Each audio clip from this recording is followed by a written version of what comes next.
Assalamualaikum warahmatullahi wabarakatuh. Bertemu lagi dengan Pak B. Kali ini masih berbicara seputar keuangan, perencanaan keuangan dan investasi. Kali ini Pak B akan membahas tentang investasi. Tapi sebelumnya ingat tagline Pak B itu mewujudkan hidup sejahtera dengan perencanaan keuangan yang benar, termasuk adalah perencanaan dalam hal investasi. Oke, tonton video ini sampai selesai. Jangan lupa like, subscribe, dan komen, dan juga tekan tombol lonceng untuk mendapatkan notifikasi dari Pak B tentang seputar perencanaan keuangan, seputar investasi, dan juga seputar pengalaman Pak B yang akan di-share di konten-konten YouTube Ahmad Jubaidi Channel ini. Oke, mari kita mulai.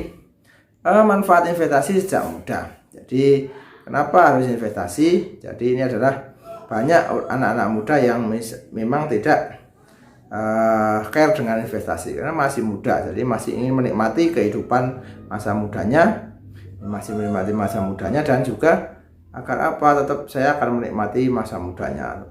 Besok itu itu orang-orang tua, orang-orang yang punya uang, orang-orang yang dan lain sebagainya. Itu adalah alasan-alasan klasik yang salah. Jadi alasan-alasannya adalah apa?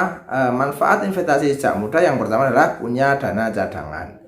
Jadi ketika misalnya sudah punya gaji, sudah punya pendapatan, nanti sebagian ditabung untuk investasi, sebagian digunakan untuk operasional kehidupan kita sehari-hari. Jadi itu yang penting seperti itu. Bukan berapa banyak uang yang didapat, tapi berapa uang yang dapat disimpan dan dapat ditumbuhkan. Itu pentingnya seperti itu. Nanti orang akan mengalami tingkatan-tingkatan investasi. Jadi nanti ada investasi yang sudah imbang, ada yang sudah mulai naik dikit antara pendapatan dan pengeluaran, sudah mulai banyak pendapatan dan ada yang sudah mulai banyak, dan hasilnya ini biasanya digulungkan lagi menjadi investasi yang lain. Jadi nanti ketika sudah posisinya sudah financial freedom, itu sudah luar biasa. Jadi pasif income-nya sudah bisa menutupi kebutuhan hidup sehari-hari. Itu luar biasa. Jadi kita tetap masih aktif, sementara pasif income-nya itu hasil dari investasi itu bisa untuk menutupi kehidupan kita sehari-hari, misalnya untuk bergaya, untuk pilih dan sebagainya. Itu adalah manfaat dari investasi sejak muda. Karena kalau uang bisa dicari, tapi waktu tidak akan pernah bisa kembali. Jadi tidak akan pernah bisa kembali. Jadi orang yang sukses juga waktunya 24 jam sehari, sehari semalam. Orang yang gagal juga waktunya 24 jam. Apa yang membedakan adalah penggunaan waktu. Dia efektif atau tidak, digunakan dengan baik atau tidak. Investasi juga sama, adalah selalu berkaitan dengan waktu. Karena semakin lama waktunya, investasinya semakin kecil. Contoh misalnya butuh uang 10 juta, misalnya 100 juta misalnya. Kalau dalam waktu 10 bulan kan harus satu bulannya 10 juta, 10 juta, 10 juta sampai 10 kali. Tapi beda dengan yang mengumpulkannya sejak 20 bulan yang lalu hanya butuh 5 juta. Beda lagi dengan yang 30 bulan yang lalu hanya butuh 3 juta. Itu seperti investasi seperti itu. Oke, yang kedua adalah penyelamatan dari perilaku boros. Jadi kalau kita sudah bisa berinvestasi, nanti kan perilaku boros yang kita bisa direm lah, gitu ya. Karena kita sudah mulai berpandangan jauh, mulai mempersiapkan jauh ke depan untuk kita mau berinvestasi, untuk kita hidup di masa yang akan datang lebih sukses dan lebih sejahtera. Seperti tagline-nya adalah mewujudkan hidup sejahtera dengan perencanaan keuangan yang benar. Dalam hal ini adalah salah satu adalah investasi. Yaitu setelah penyelamatan misalnya 50-50, berarti yang kalau misalnya masih lajang 50-nya digunakan untuk dihabiskan, digunakan untuk operasional makan dan sebagainya, dihabiskan 50, yang 50% digunakan untuk ditabung. Pokoknya dibuat ditabung 50%, 50% habis. Nanti dengan berjalannya waktu naik nanti kemungkinan akan menjadi lebih kecil. Atau misalnya 40-30 misalnya. Yang 40 digunakan untuk biaya operasional, yang 30 untuk cadangan setiap hari, bisa untuk hobi, dan yang 30% untuk investasi. Itu juga tidak apa-apa. Hal ini akan tiap orang akan punya masing-masing kebiasaan seperti itu. Jadi nanti akan, kalau awal-awal memang berat, tapi kalau sudah merasakan hasilnya investasi, nanti ada orang yang akan berpikir investasi dulu sebelum yang lain. Yang ketiga adalah membantu belajar mengatur keuangan. Nah, ini sangat jelas karena memang setiap kita dapat penghasilan, setiap kita dapat gaji, katakanlah kita dapat keuntungan bisnis, nanti akan dibagi-bagi dalam beberapa tempat. Jadi kalau dibagi langsung dua, ini investasi, ini adalah operasional. Ini investasi, ini operasional. Kalau bisnis, ini investasi, ini operasional, ini cadangan. Jadi 3 bagian. Itu bisnis. Jadi kalau misalnya bisnisnya masih punya cadangan, tapi jangan sampai investasinya digunakan, dipertaruhkan untuk nanti untuk dikorbankan untuk bisnis misalnya.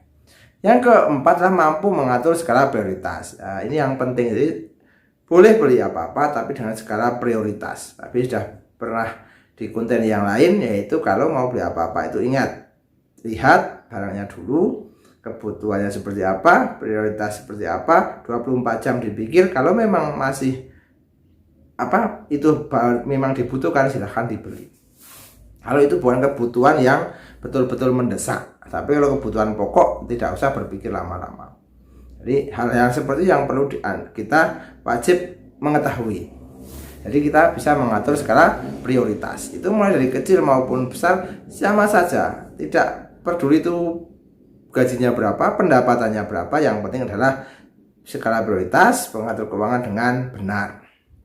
Yang kelima adalah alternatif aman dibanding bisnis. Jadi kalau investasi dengan low risk dan low return, atau jadi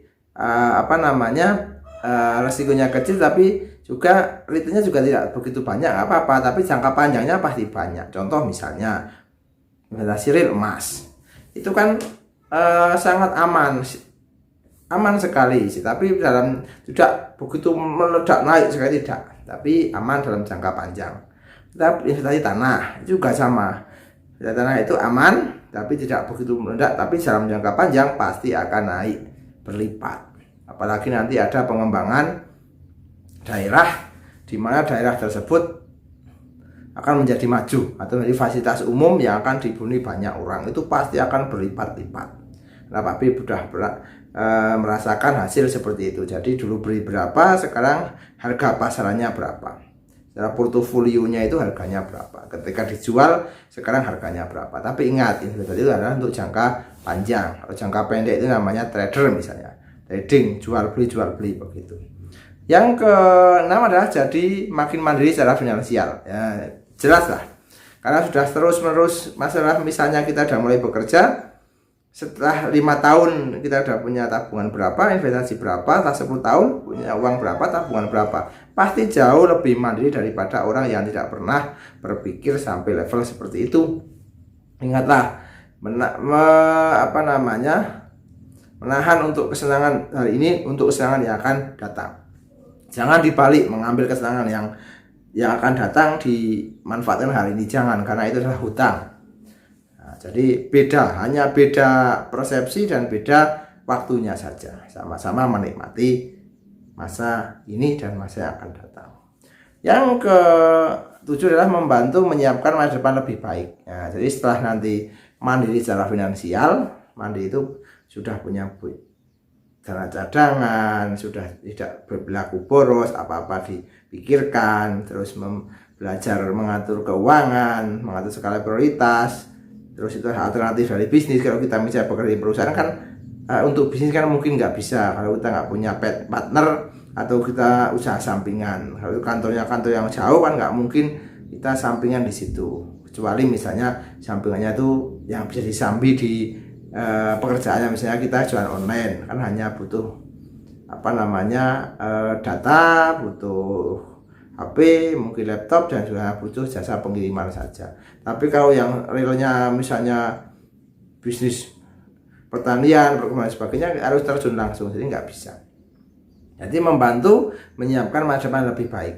Memang hari ini mungkin seperti biasa-biasa, nggak bisa bergaya macam-macam, tapi yakinlah suatu saat banyak orang yang akan mengimpikan atau tertarik atau kepingin dengan hasil yang kita dapatkan dari investasi tersebut. Oke, selamat mencoba, semoga bermanfaat, semoga konten ini konten-konten yang positif dan menginspirasi buat Anda semua, baik yang masih mau belajar masih mau mencoba atau yang sudah pro, yang sekedar refresh saja, itu adalah hal yang baik untuk dilakukan. Oke, jangan lupa like, subscribe, dan komen untuk mengembangkan channel Pak B ini agar Pak B semangat dalam mengisi konten-konten yang positif. See you next time.